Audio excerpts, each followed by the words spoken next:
And we're back with some more oxygen not included on Oasiss, and today there are several projects that need doing.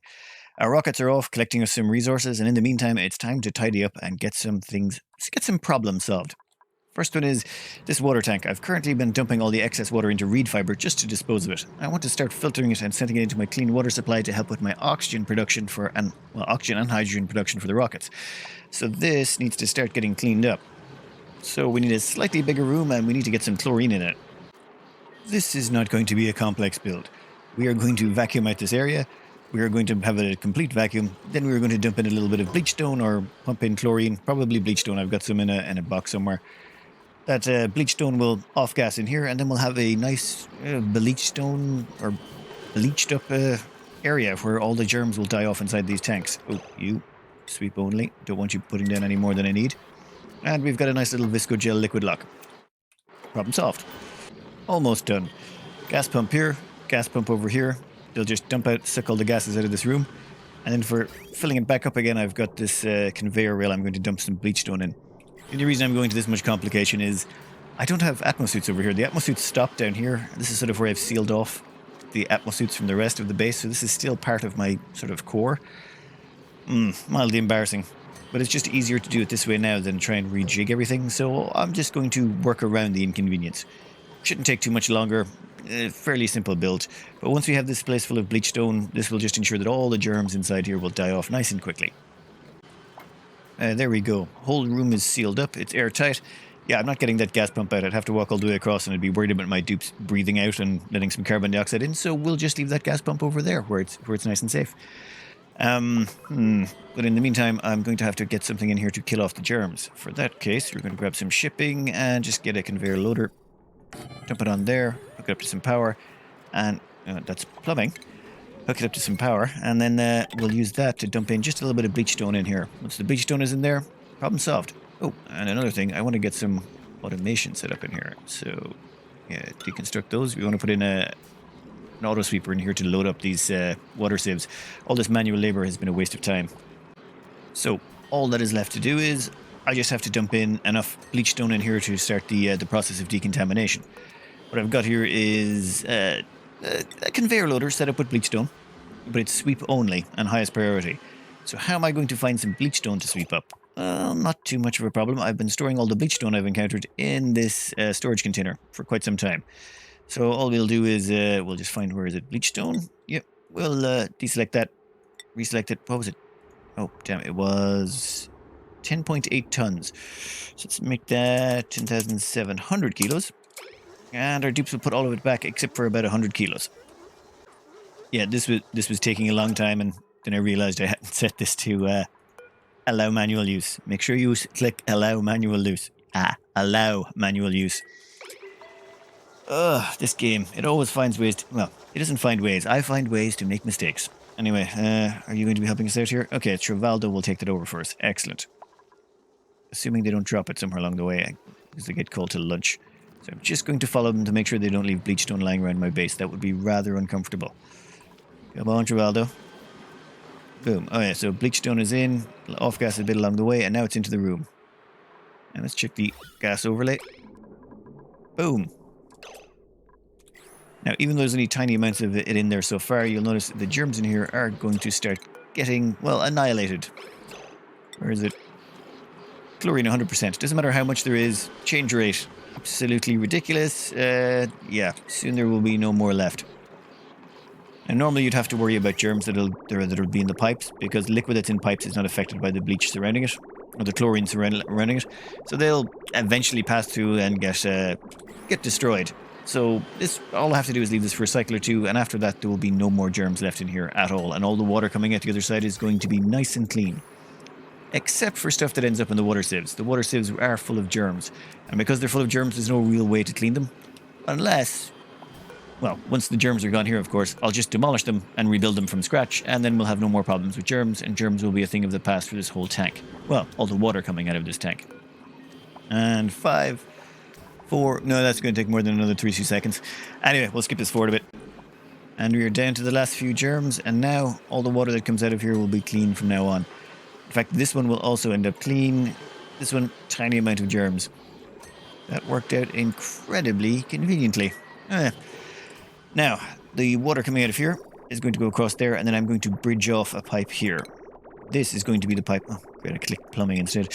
This pipe here, we're going to send this all the way up and back over to our clean water tank. I'll put on a shut-off that kicks in at a specific time. Let's just make sure all the germs have gone out of this first. Yeah, all the germs are gone there. I will demolish the water sieves and replace them, and we should have a fully functional system then. And we're back in business. Well, I hope so. Because that whole thing provides oxygen to my base. Wait, how much? Oh, well, it used to provide oxygen to my base. I let it run out of water. Don't worry, it'll be fine. It will kick back in shortly. Let's just crank up the purity on these just a little bit so they maybe get around to stocking up with sand. Dupes. It's okay, I'm down to 40 duplicants. I used to have 48, but since 8 of them are constantly in rockets, it's cut down on my oxygen consumption quite a bit. Now, that should sort that problem out. There's also a bunch of sand down here, and I'm going to stick in a storage bin for even more sand. There we go. Problem solved. We now have... Oh, I'll mop that up as well. We now have a storage bin in here with 20 tons of sand. It sits in between these two, so it should keep stocking them up regularly. Now, storage bin will call out for more sand when it needs some. Yeah, I'm quite happy with that whole system. Now, all the water coming out of here... Yep, that's all clean. Any overflow should go up here. And that overflow, we're going to hook it up to a shut-off switch. Whereabouts exactly, though? And there we are. Quick shut-off in here. And what I'm trying to do here is, currently I have one pump that if it detects the water gets too high, it dumps everything into reed fiber. Instead, what I'm going to do... Well, and then the second pump is just pumping water directly into my oxygen system. So if my oxygen's not consuming enough, this kicks in and disposes of the excess. There's a lot of excess. I don't need this much at all. So what I want to do is have this one pump down the water here. It gets cleaned. Any excess is going to overflow along here. And I'm going to send that back to my clean water tank. And I'm going to have to insulate it going through here because this passes through the polluted slush geyser sends its resources through here. So I don't want the clean water to freeze in the pipe. So we'll have to run a bunch of insulated igneous rocks along here. Insulated igneous piping along here. This piping will go all the way back over here, and we're going to feed that into our clean water tank. And that's a quick workaround. That water will go up through here and go all the way over to the water tank and drop down on there. I've actually put a tile right here. The reason being I want the water to drop onto this tile so it'll splash out, and then it'll slowly soak down to the tank. Because this water is going to be very cold in comparison. This tank here is red. So yeah, it's about red color. So yeah, having the cold 30 or even colder water coming through, that will help chill down that tank a bit and means I get less chances of that water flashing to steam in my oil wells down below. Now, oh, there was one thing I wanted to get rid of as well. There's an old vestigial pipe running up along here. This here was for, yeah, I think I was cleaning something up here, some old design I was cleaning out. Anyway, that gets rid of all of that, but I do need to activate this somehow. So I was thinking I would just grab a hydro sensor, place it, say, about... Yeah, here is good. If the water pressure is above that point, if the water is up to that point, turn on. I want to place it down pretty low because this whole tank is handling probably 7 or 8 kilos of water a second on average. So during peak times it might handle more than 10 kilos, which is more than the whole pump can output. Oh, and power as well. We're going to need that, aren't we? Yes. Lead, which one? Yeah, we'll run you off this line. I know for a fact that one's pretty good. Also, I put in a tepodizer here a long time ago. The reason for the tepodizer, and I know this is going to sound silly, is the tepodizer heats up this water to make sure it's 30 degrees. Otherwise, it could get too cold. I've got 2 slush geysers that feed into this as well, and the water was getting so chilly it was going to stifle the crops. So by putting in a tepodizer and keeping it at 30 degrees, I made sure that my these thimble reeds didn't stifle and my tank didn't overflow. Again, it overflowed once in the past, but that was before I installed the safety features. Anyway, we'll skip this forward until we're sure this is functional. It is done. The overflow is complete. Well, this overflow will make sure that the water tank will get drained down to here, and if it's drained down to here, then I should have no problems with it ever overflowing. If it's above this level, all the excess will get just sent over to my clean water tank. Now, let's make sure there's no germs going on here. Definitely no germs made it through. I don't want to end up with a germy clean water tank. Not that it'll make too much of a difference, but yeah, we're definitely clean on all fronts. Yeah, no germs are making it through all the way. one quick thing to note: you have to have 3 tanks to make sure this works. 3 tanks minimum, and as well as that, you have to make sure that they don't empty. If you let them empty, that would be a problem. These will never end up empty. It shouldn't be a problem. This tank will keep filling up, so this should always have the water available to pump out. And if we start to run low on water, this overflow will shut off and we'll stop siphoning off water into our clean water tank. Anyway, that's one of the little side projects that needed doing to sort out the water supply. I decided to get around to some scouting. I'm going to need to scout not all the planets, but several of these planets out here, so I can start planning to send rockets out to them to gather the resources they've got that are healthy, except for the helium giant. I don't want to send a research ship there because currently, if I just send a cargo module, I'll bring back nothing but niobium. I don't care what the other two are. It could be one of them could be abyssalite, so there's no point sending science out there. We're just going to harvest that for niobium and nothing but niobium on every trip. However, this project has led me to a problem. The problem being, how do I fill these up with liquid oxygen and liquid hydrogen? Over here, I've been using ceramic. However, on the ceramic front, how much do we have left? According to my raw mineral readout, which is where ceramic is stored for some reason, I have 6 tons of ceramic left. That's not a lot. That's a tiny amount. It takes 400 kilos of ceramic to make 1 ceramic pike blend. That's not enough. I have 15 tons of insulation. I have more insulation than I have ceramic at this point. So there's no way I'm going to be able to... Oh, rockets. Some of the rockets are back. There's no way I'm going to be able to run the pipes out there using the standard method. So what I'm going to need to do is use a few tricks of the trade to try and get it out there. Namely, under providing the pipe, sending 1 kilo per second at a time. That way I shouldn't end up with any breakages. Also, I really, really want to repair that pipe. You know what, let's go in there and repair that one right now. There we go. All repaired up and that annoying nagging repair symbol is gone. And also, I don't think I lost anything through there. Nice. Don't need to go into the hydrogen side just yet. So I need to get the hydrogen and the oxygen from over here. Ooh, that's... You know what, I just paused that for a second. The game's a bit chuggish. You know what, we'll slow it down. I need to get the hydrogen and the oxygen from over here all the way through the Fancy Pants Mobility Tunnel. Oh, I still can't believe that's the name of this. Anyway, after it passes through the Mobility Tunnel... Oh, Mobility Tunnel, it sounds like something that people use to get to the shopping centre when they've gotten so overweight they can't move anymore. Anyway, after passing through the mobility tunnels, I'll have to come over here, and these rockets I've designed, these ones are going to the furthest planets. I'm going to start researching the planets that are the furthest away and then get closer and closer as I move along. So we're going to need to fuel these up with a lot of liquid. Anyway, I'm going to get the piping started on this, and I'm going to be running it at about 1 kilo per second, so we'll have to do a few little tricks. And now starts the second loop. This loop here is going to be for the hydrogen, and we're going to put a liquid valve on this to limit the flow to 1 kilo. Normally you wouldn't need to, normally if you had enough ceramic, you could just do a similar loop to the one we used over here with no flow control, so we could get 10 kilos per second. But we don't have ceramic. That means we're stuck using one of these different types of pipe. This is all the different types of insulated pipe you can make, well, except for the insulated pipe made of insulation. But here what we're looking for is the thermal conductivity. It's how much heat the pipe will exchange, or how much temperature will be exchanged between the liquid carried in the pipe and the pipe itself. So sandstone is 0.19, which is pretty bad. Granite is 0.106, which is terrible. And then you've got igneous rock, which is 0.63. Sedimentary rock, exact same at 0.63. And obsidian. All 3 of them have the exact same thermal conductivity. Then the next thing you want to look at is specific heat capacity. That's how much temperature the pipe can absorb before it'll equalize. So the lower this is, the better. The lower the specific heat capacity, the faster it'll adapt to the new temperatures. So sedimentary rock and obsidian are the best to use for this purpose. However, we will be putting them near rocket exhaust, so we'd like some heat resistance, meaning we'll go with obsidian. Igneous rock, you'll notice here, has 5 times the specific heat capacity. This means it'll take 5 times as much temperature before it stabilizes and becomes, well, that's less useful for us. Anyway, what I'm going to do here is limit the flow on this pipe to 1 kilo per second. And then I'm going to dump it out through here, all the way out. And then send it through... Oh, wait. I'm sending that. That's the hydrogen, and I'm sending that through the oxidizer tank. 1 second. Okay, that's more like it. The hydrogen will flow out here, flow into each of the tanks, and fill up each of the rockets. Oh, those rockets I still haven't finished, of course, because I've been getting distracted. And that should allow us to finish off the rockets.